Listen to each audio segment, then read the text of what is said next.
नमस्कार मित्र. मागच्या लेक्चरमध्ये आपण टिग वेल्डिंगची प्रस्तावना आणि त्यामधील साहित्य साधने बघितले होते. तर याच्यामध्ये आपल्याला टिग वेल्डिंग म्हणजे काय हे शिकायला मिळालं. तर टंगस्टन इलेक्ट्रोड वापरून इनर्ट गॅस वापर करून आणि ऑर्गॉन सारखा निष्क्रिय वायू वापरून आणि बाहेरचा फिलर रॉड देऊन जे काय वेल्डिंग केलं जातं त्याला टिग वेल्डिंग म्हणतात. त्यानंतर आपण यामध्ये वेगवेगळे त्याचे साहित्य साधनं, त्यामध्ये ऑर्गॉन गॅस सिलेंडर, त्याच्यानंतर argon gas regulator, flow meter, त्यानंतर पॉवर सोर्स, त्याच्यामध्ये रेक्टिफायर आणि वेल्डिंग टॉर्च, अशा पद्धतीने आपण त्याची साहित्य साधनं बघितली. आणि इनर्ट गॅस निष्क्रिय गॅसचं शिल्डिंग वापरून आणि बाहेरचा फिलर रॉड देऊन जी काही एक वेल्डिंग पद्धत आहे तिला आपण टिग वेल्डिंग म्हणतो.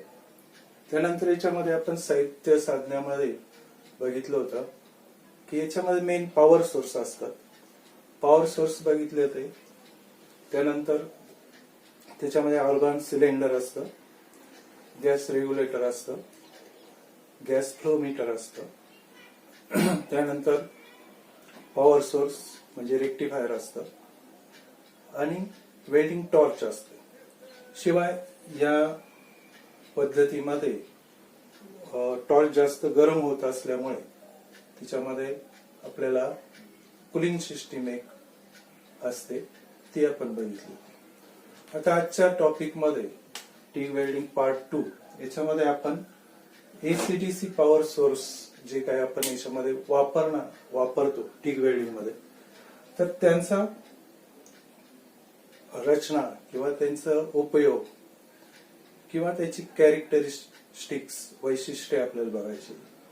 त्याच्यामध्ये मागच्या तासाला सांगितल्याप्रमाणे पॉवर सोर्स वेगवेगळे 3 प्रकारचे पॉवर सोर्स आपण इथे वापरतो. त्यामध्ये ट्रान्सफॉर्मर, त्याच्यानंतर AC to DC rectifier, AC DC rectifier, आणि तिसरा आहे जनरेटर.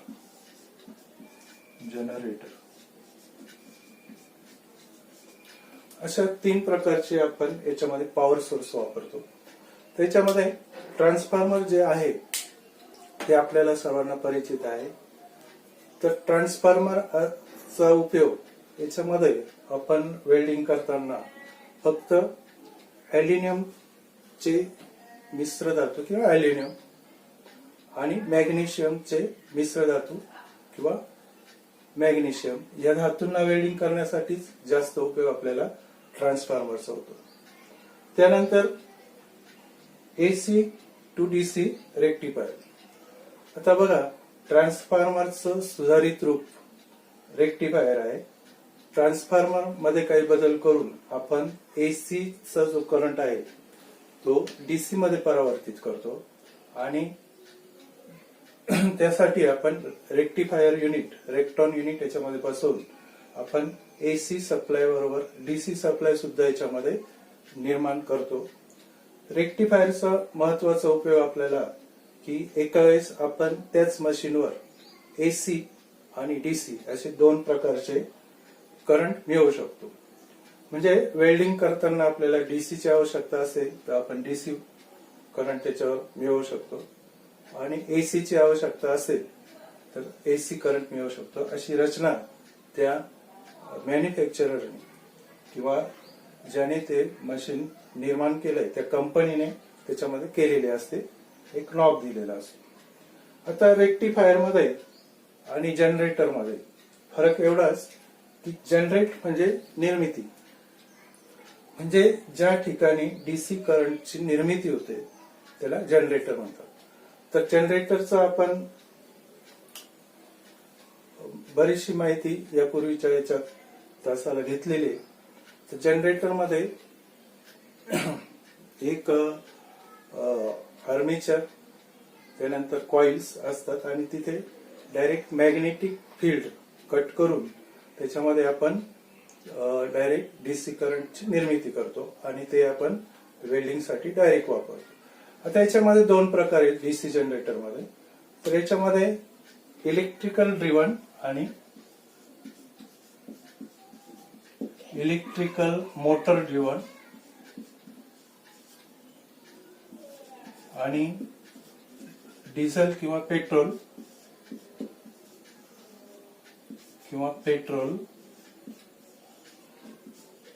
इंजिन ड्रिव्हन असे दोन प्रकारचे जनरेटर आपल्याकडे उपलब्ध असतात. तर इलेक्ट्रिकल मोटर जिथे सप्लाय असेल तिथे आपण ते वापरू शकतो आणि ज्या ठिकाणी कुठलाही सप्लाय आपल्याला पॉवर मेन सप्लाय मिळत नाही त्या ठिकाणी आपण डिझेल किंवा पेट्रोल इंजिन लावलेले जोडलेले असे जनरेटर आपण तिथे वापरू शकतो. अतिशय दुर्गम ठिकाणी जिथं इलेक्ट्रिसिटी उपलब्ध नाही अशा ठिकाणी आपण अशा प्रकारचं डिझेल इंजिन ड्रिव्हन किंवा पेट्रोल इंजिन ड्रिव्हन जनरेटर वापरतो. आता आपल्या महत्वाच्या मशीन मध्ये एक पोलॅरिटीचा टॉपिक मागच्या तासात आपण केला होता, परत थोडक्यात सांगतो. तर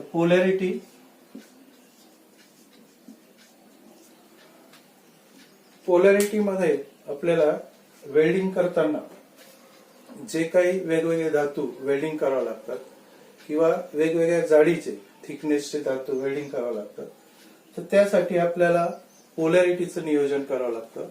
आणि या पोलॅरिटीचा मेन उद्देश, पोलॅरिटीची मुख्य व्याख्या अशी आहे की उष्णतेचं असमान विभाजन.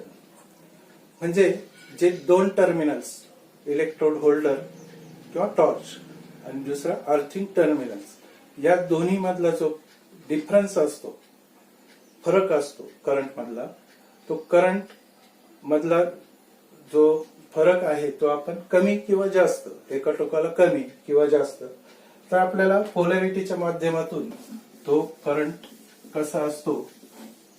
त्याच्यात पोलॅरिटीचे दोन प्रकार आहेत. तर पोलॅरिटीचे दोन जे प्रकार आहेत त्यामध्ये स्ट्रेट पोलॅरिटी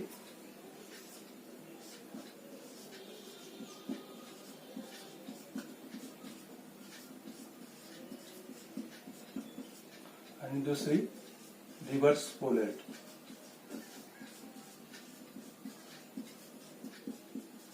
अशा दोन प्रकारच्या पोलॅरिटी आपण इथे वापरतो. आता याच्यामध्ये स्ट्रेट पोलॅरिटीला होल्डर निगेटिव्हला असतं आणि रिव्हर्स मध्ये होल्डर किंवा टॉर्च पॉझिटिव्हला असतं.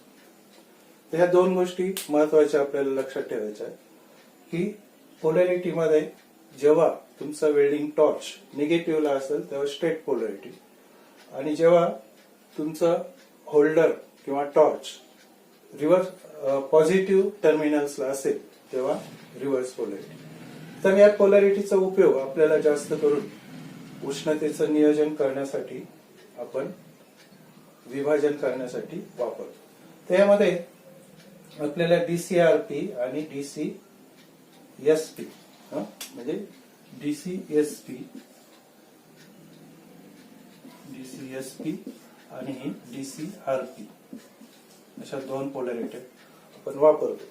आता या ठिकाणी आपण जे मशीन वापरतो तर त्या मशीनला एससीआर रेक्टिफायर असं सुद्धा म्हणतात.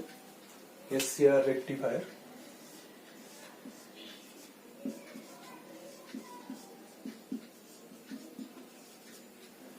आणि हे सर्व मशीन जे असतात ते कॉन्स्टंट व्होल्टेज टाईप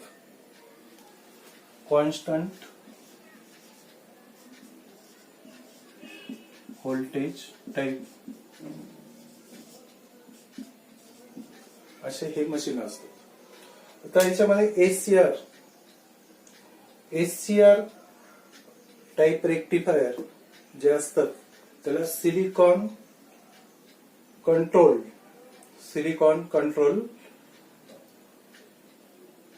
रेक्टिफायर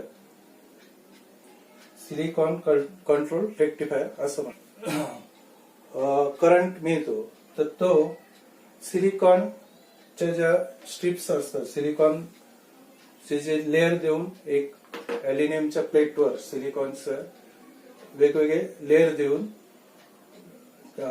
जे काही रेक्टिफायर तयार केलेले असतात त्याला SCR रेक्टिफायर असं म्हटलं जातं. त्याच्यामध्ये आपल्याला कॉन्स्टंट व्होल्टेज टाईप या पॉवर सोर्सचा उपयोग होतो. त्याच्यामध्ये आपल्याला जो करंट मिळतो तर तो करंट जो कर्व असतो तो कर्व उतरता असा असतो, स्ट्रेट असा कर्व. त्याच्यामध्ये एम्पियर आणि व्होल्ट याचा जो कर्व असतो तो अशा प्रकारचा उतरता कर्व असतो. त्याच्यामुळे याच्यामध्ये कॉन्स्टंट असं व्होल्टेज आपल्याला मिळतं. याला ड्रॉपिंग व्होल्टेज टाईप मशीन सुद्धा म्हणतात. कॉन्स्टंट व्होल्टेज किंवा dropping voltage type welding machine. तर अशा प्रकारचे पॉवर सोर्स आपण इथे वापरतो. आणि याच्यामध्ये महत्वाचं आपण वेल्डिंग करताना कुठल्या प्रकारचा, तर यामध्ये आपल्याला AC करंट साठी आपल्याला अल्युमिनियम आणि मॅग्नेशियमचे धातू जेव्हा आपल्याला टीग वेल्डिंग वर वेल्डिंग करायचे असतात तेव्हा आपल्याला AC करंट वापरायचा असतो. तसंच आपण DC मशीनवरही हे धातू वेल्डिंग करू शकतो. त्याच्यासाठी आपल्याला फक्त पॉझिटिव्ह पोलॅरिटीचा वापर करावा लागतो, पॉझिटिव्ह DC रिव्हर्स पोलॅरिटी. तर अशा पद्धतीने आपल्याला वेल्डिंग करताना या गोष्टीची आवश्यकता असते. आता यामध्ये दोन महत्वाच्या गोष्टी या मशीन मध्ये असतात. त्यामध्ये आहे DC HF high frequency unit, हाय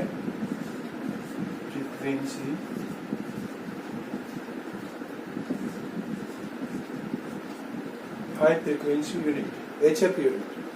तर वेल्डिंग करताना आपल्याला जेव्हा ज्या मशीन मध्ये HF युनिट नाही, हाय फ्रिक्वेन्सी युनिट नाही, त्या मशीन मध्ये वेल्डिंग करताना टंगस्टन इन्क्लुजन हा दोष येण्याची जास्त शक्यता असते.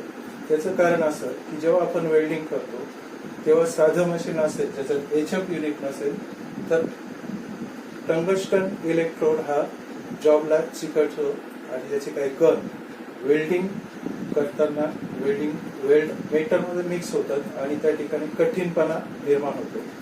मशीनिंग करताना वगैरे जॉबला आपल्याला प्रॉब्लेम येतो.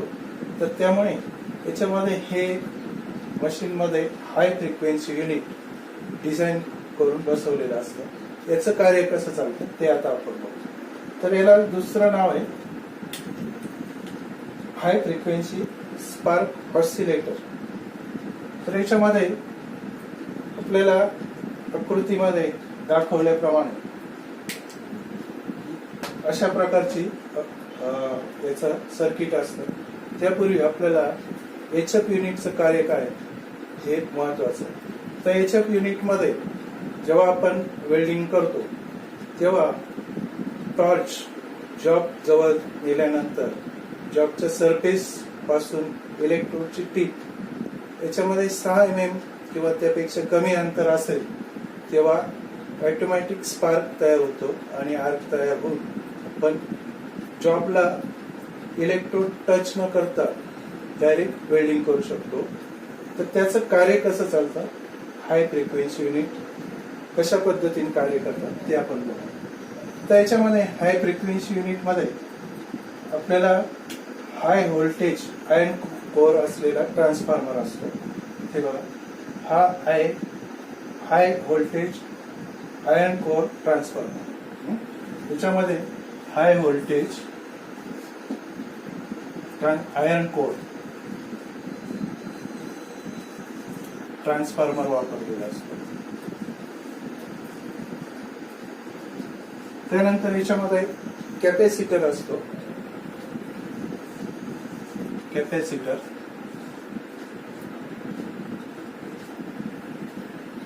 आणि स्पार्क गॅप याच्यामध्ये दिलेला असतो. स्पार्क गॅप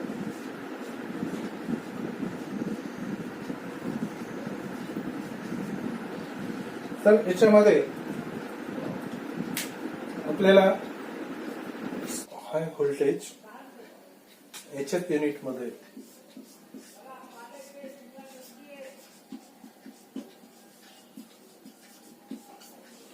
आपल्याला high voltage iron core transformer वापरलेला असतो.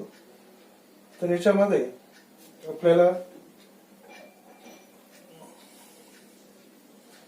स्पार्क गॅप ऑसिलेटर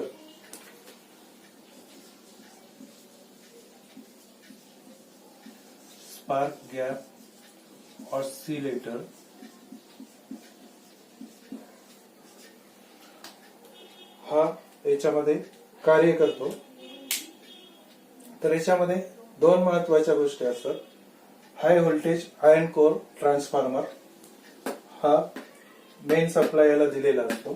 तर हाय व्होल्टेज आयर्न कोर ट्रान्सफॉर्मर हा कॅपॅसिटरला याचं टर्मिनल जोडलेलं असतं. आणि दुसरा असतं एअर गॅप ट्रान्सफॉर्मर किंवा याला दुसरं नाव आहे इंडक्टिव्ह सर्किट.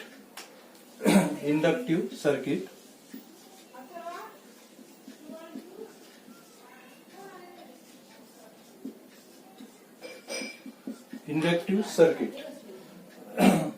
त्यानंतर कॅपॅसिटर याच्यामध्ये कॅपॅसिटर वापरलेला असतो.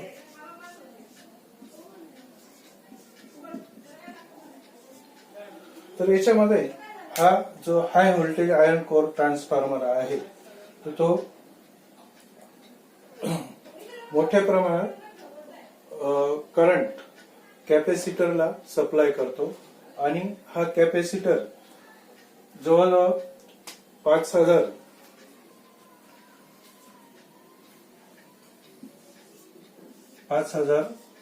व्होल्टेज 4 ते 5000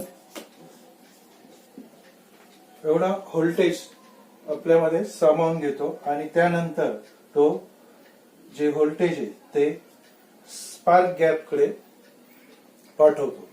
तर या स्पार्क गॅप मध्ये जे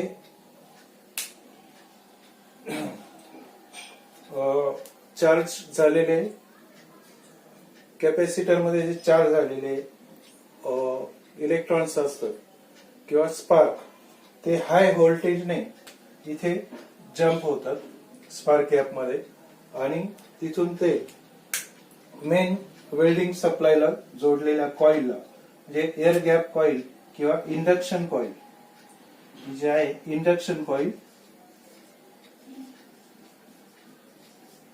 इंडक्शन कॉइलद्वारे आपल्याला टॉर्च पर्यंत ती पुरवली जाते.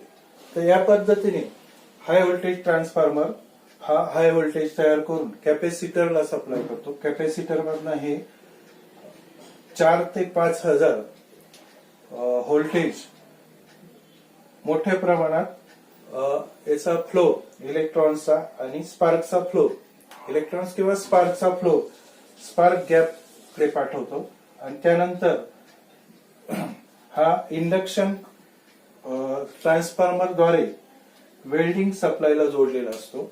आणि ह्या वेल्डिंग सप्लायला आपण डायरेक्टली हा HF current high frequency current torch मधनं आपण वेल्डिंगला घेतो. जेव्हा आपण वेल्डिंग करतो त्यावेळेस सर्वप्रथम जेव्हा आपण टॉर्चचं वर असलेलं बटन दाबतो त्यावेळेस एचएफ युनिट कार्यान्वित होतो. आणि तो जास्त व्होल्टेजने स्पार्क्स डायरेक्ट मशीन जॉबच्या याच्यावर ट्रान्सफर करतो. त्यामुळे आपल्याला इलेक्ट्रोड जॉबच्या सरफेसला टच करण्याची आवश्यकता भासत नाही. हाय स्पार्क गॅप त्याच्यामध्ये मशीनवर बेस मेटलवर ट्रान्सफर होता आणि त्यामुळे आपल्याला करंट जो आहे तो करंट व्यवस्थितपणे स्पार्कच्या स्वरूपात आर्क इलेक्ट्रोड जॉबला टच न करता आपण त्या पद्धतीने याच्यामध्ये स्पार्कचा फ्लो मोठ्या प्रमाणात आपल्याला वेल्डिंग करताना गॅप ठेवल्यानंतर 5 ते 6 mm गॅप ठेवल्यानंतर तो ऑटोमॅटिक स्पार्क तयार होतो आणि आर्क तयार होते. त्यामुळे आपल्याला वेगळी जॉबला टॉर्च टच करायची किंवा इलेक्ट्रोड टिप टच करायची आवश्यकता पडत नाही. अशा पद्धतीने एचएफ युनिट कार्य करतो. यामध्ये आपल्याला high voltage iron core transformer, त्यानंतर कॅपॅसिटर, त्यानंतर एअर ट्रान्सफॉर्मर किंवा इंडक्शन प्रकारचं ट्रान्सफॉर्मर हे सर्व मेन सप्लायला जोडलेलं असतं आणि याला एचएफ स्पार्क ऑसिलेटर असंही म्हणतात. तर अशा पद्धतीने याच्यामध्ये हाय फ्रिक्वेन्सी युनिट वापरतो. त्याचे आपल्याला काही फायदे होतात. त्यामध्ये पहिला फायदा इझी आर्क स्ट्राईक होते. Arc striking easy, arc strike easy. त्यानंतर स्टेडी स्थिर असे आर्क मिळते. स्थिर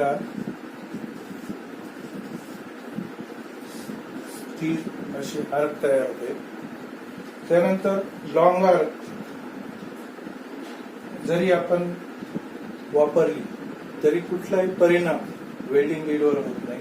हे लॉंग आर्क आपण वापरू शकतो.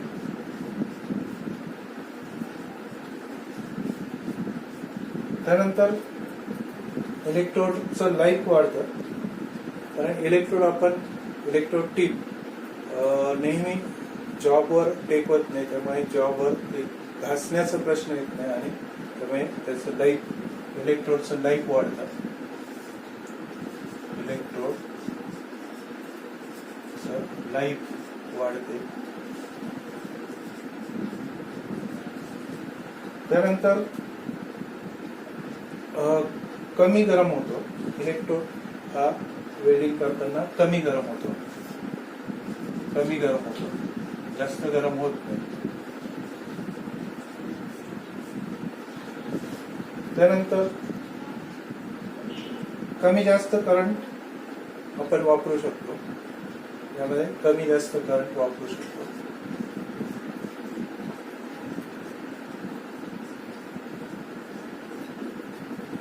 त्यानंतर पोझिशनल वेल्डिंग, वेगळ्या पोझिशन मध्ये आपण वेल्डिंग करू शकतो.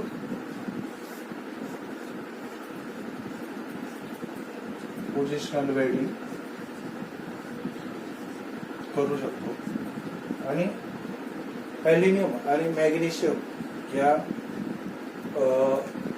धातूंना योग्य प्रकारे वेल्डिंग करू शकतो. ॲल्युमिनियम आणि मॅग्नेशियम अशा प्रकारे आपल्याला एचएफ युनिट वापरलं तर एवढे फायदे आपल्याला वेल्डिंग मध्ये होऊ शकतात. आर्क स्थिर राहते, आर्क स्ट्रायकिंग सोपी होते, लॉंग आर्क वापरू शकतो, इलेक्ट्रोडचं लाईफ वाढतं, कमी जास्त करंट वापरू शकतो, इलेक्ट्रोड कमी गरम होतो, पोझिशनल वेल्डिंग करू शकतो आणि ॲल्युमिनियम आणि मॅग्नेशियम हे धातू चांगल्या प्रकारे वेल्ड करू शकतो. यानंतर आपल्याला महत्वाचा पुढचा टॉपिक आहे डीसी सप्रेशर युनिट. आता वेल्डिंग करताना, टिग वेल्डिंग करताना आपण एसी करंट वापरत असताना हा डीसी सप्रेशर युनिट आपल्याला महत्वाचे असे काम करतो. कारण जेव्हा आपण एचएफ युनिट वापरतो तर एचएफ युनिट मध्ये, हाय फ्रिक्वेन्सी युनिट मध्ये जो एक्सेस करंट तयार होतो तो धन आणि ऋण दोन्ही सायकल करंट मध्ये डीसी एसी वाहत असताना त्याच्यात अडथळा निर्माण करतात आणि ते सर्किट मध्येच रिव्हर्स मध्ये फ्लो होतो. तर हा डीसी करंट आपल्याला बरेच प्रॉब्लेम देतो. यामध्ये महत्वाचे जे प्रॉब्लेम आहे तर जी प्रायमरी कॉईल आहे प्रायमरी कॉईल ट्रान्सफॉर्मरची जी प्रायमरी कॉईल आहे, ह्या कॉईल जास्त गरम होते. हा करंट रिव्हर्स गेल्यामुळे, डीसी करंट रिव्हर्स गेल्यामुळे हा वाइंडिंग मधून, प्रायमरी वाइंडिंग मधून आयर्न कोरला हिट करतो आणि धन आणि ऋण जे डीसीचे सायकल आहे ते सुद्धा याच्यामध्ये जास्त प्रमाणात वाहतात आणि प्रायमरी कॉईल त्याबरोबर आयर्न कोर हिट होतो आणि ह्या हिटिंगमुळे आपला जो करंट आहे, जो स्पेसिफाईड करंट वेल्डिंग साठी घेतो, तर त्याच्यामध्ये डिस्टर्बन्स तयार होतो.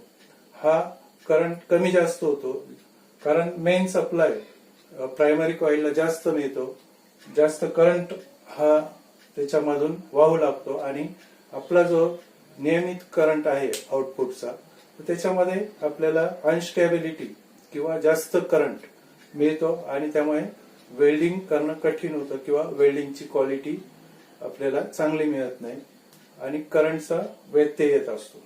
मग त्यासाठी याच्यावर रेमेडीज म्हणून आपल्याला सिरीज कॅपॅसिटर याच्यामध्ये किंवा कॅपॅसिटर बँक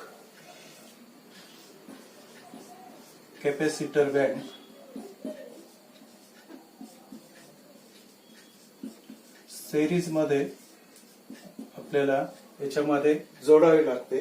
त्यालाच आपण डीसी सप्रेसर युनिट असं म्हणतो. ह्या कॅपॅसिटर बँकमुळे जो काय हा एक्सेस वाहणारा करंट आहे, तर तो एसी सप्लायला कुठलाही हात न लावता किंवा त्याच्यामध्ये डिस्टर्ब न करता, त्याला कुठलाही अटकाव न करता फक्त डीसी सप्लायला अटकाव करतो आणि तो त्या कॅपॅसिटर मध्ये सामावून घेतो.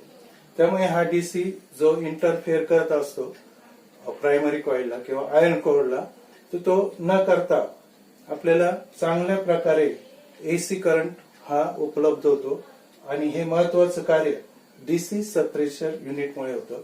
त्यामुळे आपल्याला वेल्डिंग करताना हा डीसी सप्रेशर युनिट आपल्याला मदत करतो. डीसी सप्लाय कमी करून किंवा ऍब्सॉर्ब करून आपल्याला चांगल्या प्रकारे एसी करंट पुरवठा करतो आणि त्यामुळे आपल्याला वेल्डिंग करताना कुठलाही त्रास होत नाही आणि अल्युमिनियम आणि मॅग्नेशियम एसी करंटवर वेल्डिंग आपण चांगल्या प्रकारे इथे करू शकतो. तर डीसीला दाबण्याचा पण प्रयत्न, प्रेस म्हणजे दाबण्याचा प्रयत्न ह्या युनिटद्वारे होतो. तर हे कॅपॅसिटर बँक असते जी सिरीज मध्ये या मशीन मध्ये जोडलेली असते, त्याला आपण डीसी सप्रेशर युनिट म्हणतो. तर ह्या डीसी सप्रेशर युनिटमुळे डीसी करंट हा ऍब्सॉर्ब होतो किंवा कॅपॅसिटर मध्ये ओढला जातो, जो कॉईल मध्ये, प्रायमरी कॉईल किंवा आयर्न कोर मध्ये जात नाही. त्यामुळे आयर्न कोर गरम होत नाही, कॉईल गरम होत नाही. त्यामुळे जो एक्सेस करंट, अनस्टेबल करंट जो वेल्डिंग मध्ये येतो आउटपुटला, तो अनस्टेबल मिळतो आणि ते कमी करण्याचं काम डीसी सप्रेशर युनिट करतो.